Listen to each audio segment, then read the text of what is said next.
Okay, so in the previous lecture we have seen how to do the detailing of a one-way continuous slab, right? In this lecture we are going to start with the design of a two-way slab, right? Design of a two-way slab S2.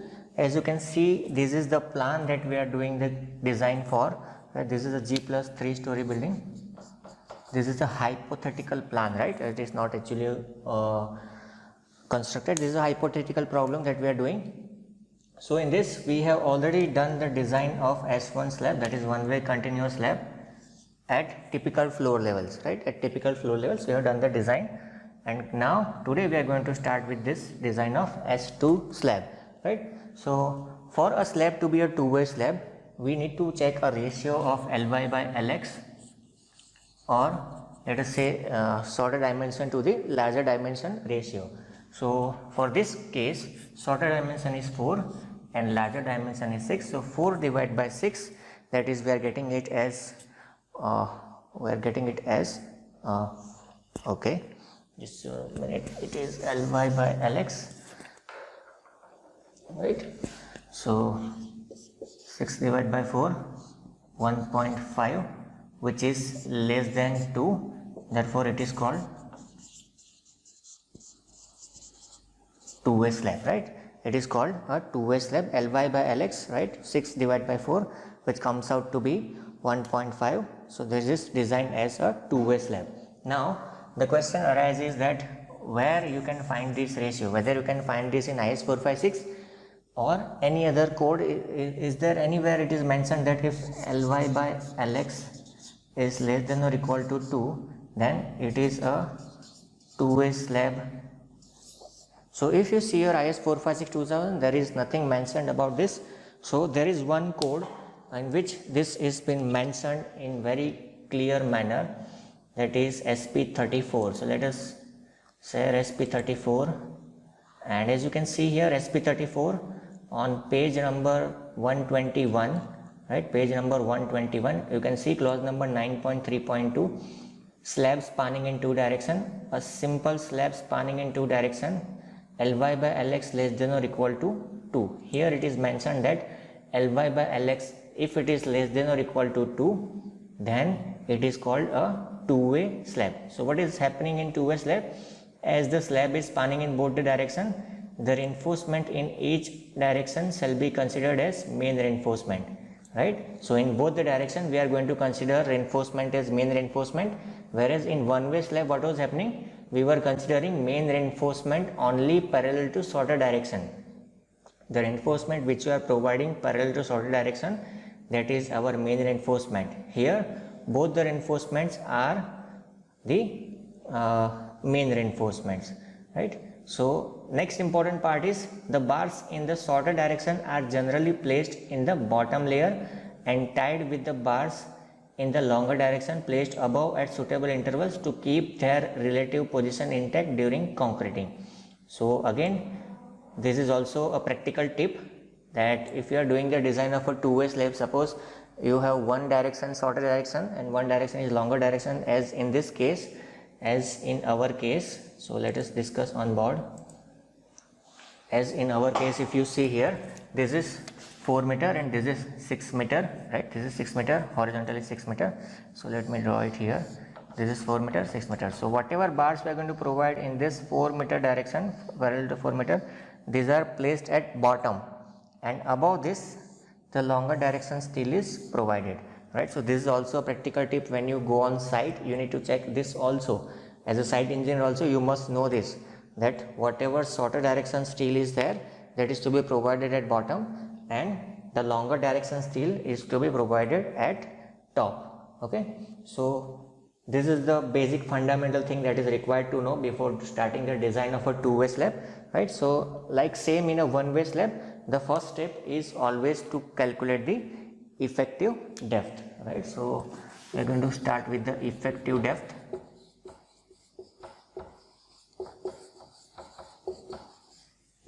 We are supposed to calculate the effective depth first, right? So here whenever we are doing the design in one-way slab, we have considered the shorter span. So here also in two-way slab also we are supposed to consider shorter span first for design, right? So shorter span is 4 meter, right?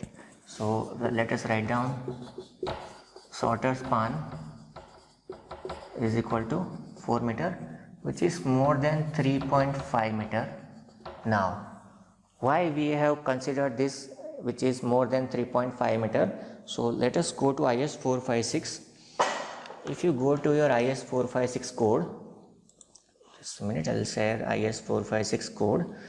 If you go there and see for slabs,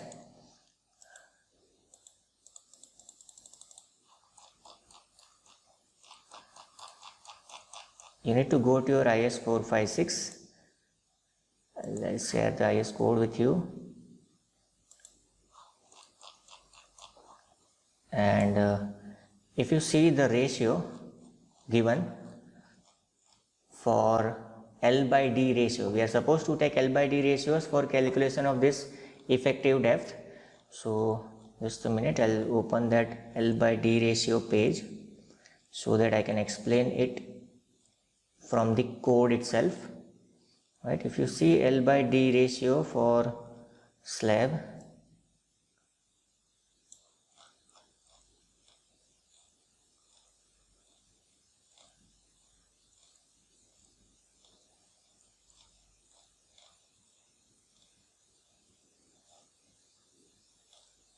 so for different types of support condition, different L by D ratios are mentioned, right? Similar to previous example, previous solution for one-way slab, similar to one-way slab, there are different L by D ratios mentioned, right?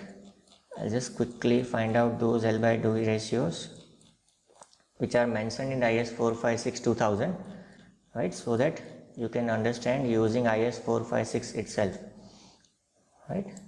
So for that you need to press Ctrl F and write down slab so that you can find out all the things related to slab, right? Just quickly go to the L by D ratios for slab, right? And if you find that there are different L by D ratios given for different support conditions and different loading condition for two-way slabs, different support conditions also, different loading conditions also, which are mentioned over there.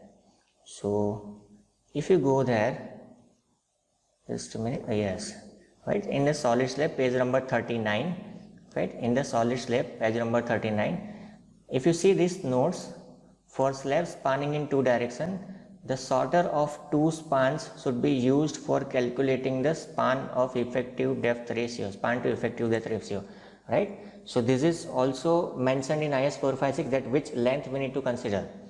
Next, for two-way slabs, the shorter spans up to 3.5 meter with mild steel reinforcement, the span to overall depth ratio given below may be generally assumed to satisfy vertical deflection limits for loading class up to 3 kN per meter square.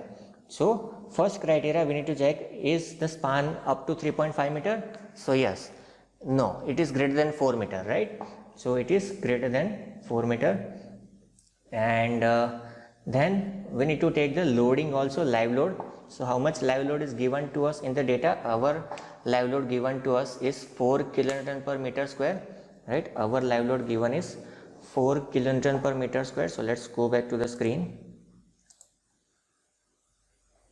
right? So next we need to take live load which is given in the data 4 kN per meter square, which is again greater than 3 kN per meter square criteria as we have seen in the IS 456, right? So if this both the criteria are not satisfied, then we are supposed to take the same criteria which are mentioned for normal condition. So let's go back to the code.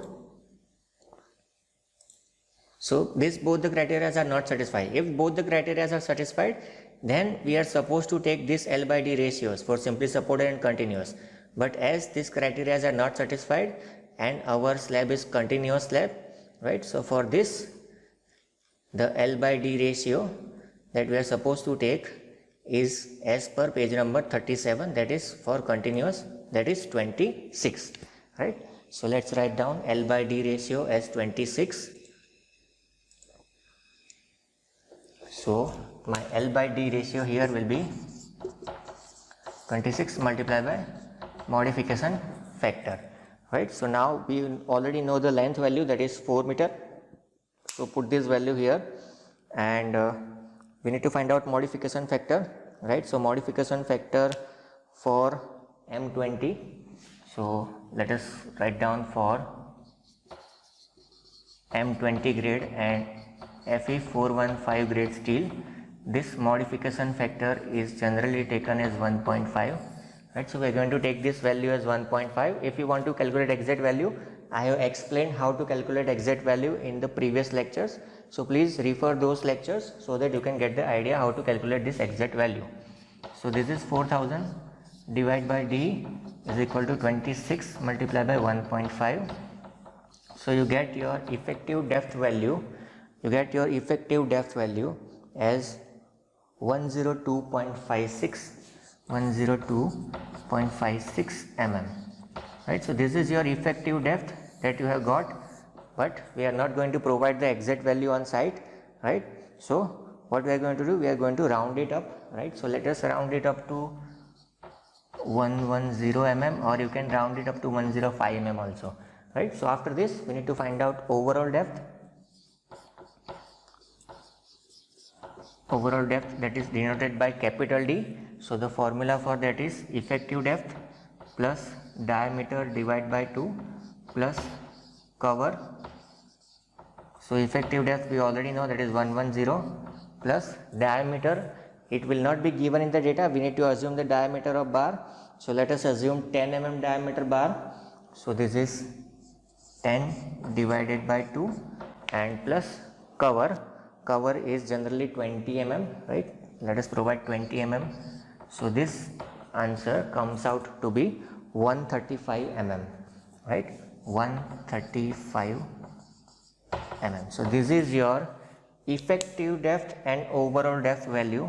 So this is small d, 110 mm, and this is capital D, that is 135 mm, that you are going to provide on site.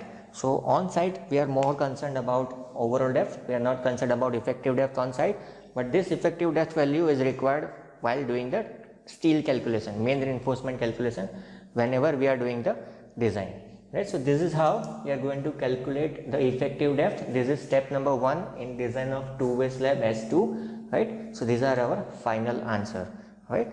So I hope you are learning something new in these lectures. I am trying to explain you combining with the IS course, right? So that you can be get awareness about IS course also, and I am also trying to explain some practical tips that you can take care when you go for job. So thank you so much for watching this video. If you feel that this information is useful, please like this video, and if possible share it with your friends also, right? And one more thing, if you have not subscribed my channel, I would like to request you to kindly subscribe my channel, and hit the bell button, so that whenever I upload future videos you get a notification and you do not miss out in any of the steps for design of G+3 story building, right? So with this guys, thank you so much for watching, and see you in the next lecture.